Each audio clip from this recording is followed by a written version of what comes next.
اللهم صل وسلم وبارك عليك يا حبيبي يا رسول الله. عاملين ايه يا حبايب قلبي؟ وحشتوني من الفيديو اللي فات. انا النهارده بقى جايه لكم بفيديو جديد، وفي طبق طبعا ما ينفعش تعدي عزومه وما يكونش معانا مالك السفرة، اللي هو المحشي. طبعا ايا كان بقى كوسه وبدنجان وفلفل، وممكن تحشي طماطم وبصل اللي موجود عندك، الخضره والشبت والكزبره والنعناع. النعناع بيبقى حلو قوي في المحشي، بيخلي ريحته فظيعة، بيديله نكهة حلوة قوي. ودلوقتي برضو هقور الكوسة والبدنجان معاكم والفلفل والطماطم.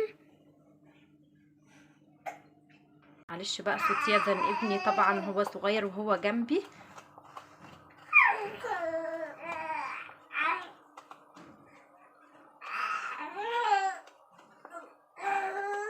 بصوا معنى كلامه، يعني بيقول لكم ايه؟ ما تنسوش تعملوا لايك.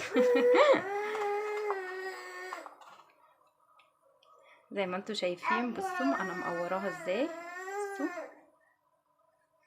وبرده ممكن في ناس بتحب تحشيها كده زي ما انتوا شايفين معايا. وبرده شايله الحته اللي هي بتبقى هنا فيها دي، برده هركن دي دلوقتي على جنب. دلوقتي بقى هنعمل التسبيكه بتاعه المحشي. معايا حله على النار وضربه طماطم في الشفشق كده، نص ضربه بسيطه خالص، يكون فيها حتت كده بتغلي غلوتين. هنزل طبعا بالبصلايه القمر اللي احنا كنا مقطعينها مع بعض دي، ممكن تقطعيها ممكن تبشريها. ورتها معاكم، وده قلب الكوسه بيبقى حلو قوي.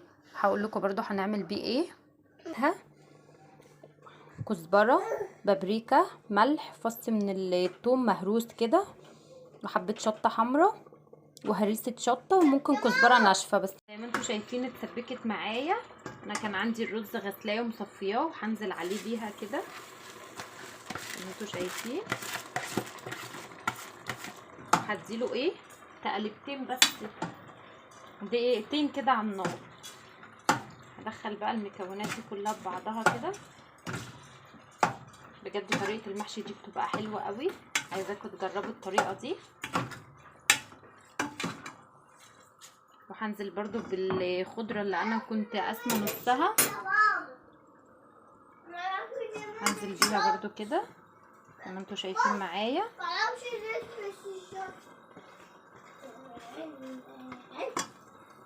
برضو هقلب. الصدمه دي بتبقى حلوه قوي زي ما انتوا شايفين معايا. قورت البدنجان والكوسه والفلفل، وبرضو قورت هنا طماطمايه، شايفين شكلها؟ بصوا عامله لها القفل بتاعها ازاي. وقورت برضو بصل، شايفين؟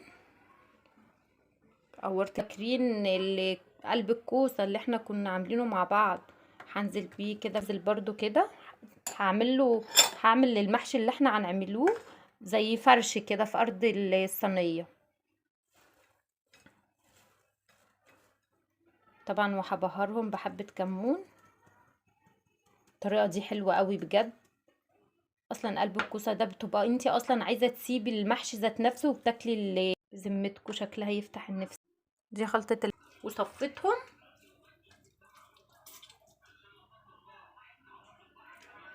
عايزه اوريكم بس الكوسه ما ينفعش اللي هي تتحشي جامد، او البدنجان، علشان الرز معانا ما ينطرش لفوق. زي ما فين خلصت كميه الكوسه والبدنجان والفلفل والبصل والطماطم اللي انا كنت حاشيه معاكم. يلا بقى قومي جيبي من كل حاجه نص كيلو، وقومي اعملي، ما توقفيش نفسك على حاجه. ممكن في الوقت ده عدفي له بقى كوبايه ميه او شوربه. طب انا مثلا ما عنديش شوربه، عادي ضيف كوبايه ميه، مفيش حاجه هتوقفك. وبرده ممكن تعملي المحشي بنفس الطريقه في حله، مش شرط اللي انت تعمليه في انتوا شايفين في جنب كده من الصينيه، وضيفه. على فكره بيض، شايفين كده؟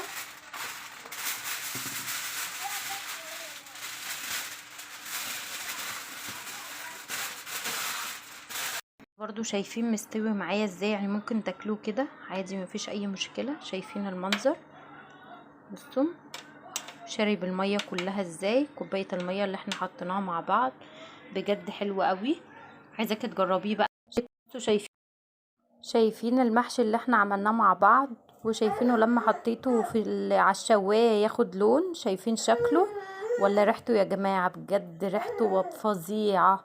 الله الله الله، بجد على ريحته وعلى شكله حلو قوي بجد. شايفين حلو قوي. وهاخد واحده برضو دلوقتي هوريها لكم زي ما انتوا شايفين.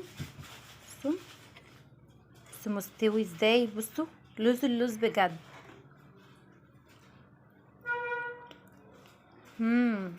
بجد حلو قوي. الله، ما تنسوش بقى تعملوا لايك وشير وتفعلوا الجرس عشان ينزل لكم كل جديد من فيديوهاتي. باي يا حبايب قلبي. ودي برضو الكفته انا كنت عاملاها معاكم. بصوا بصوا فظيعه بجد. باي يا حبايب قلبي.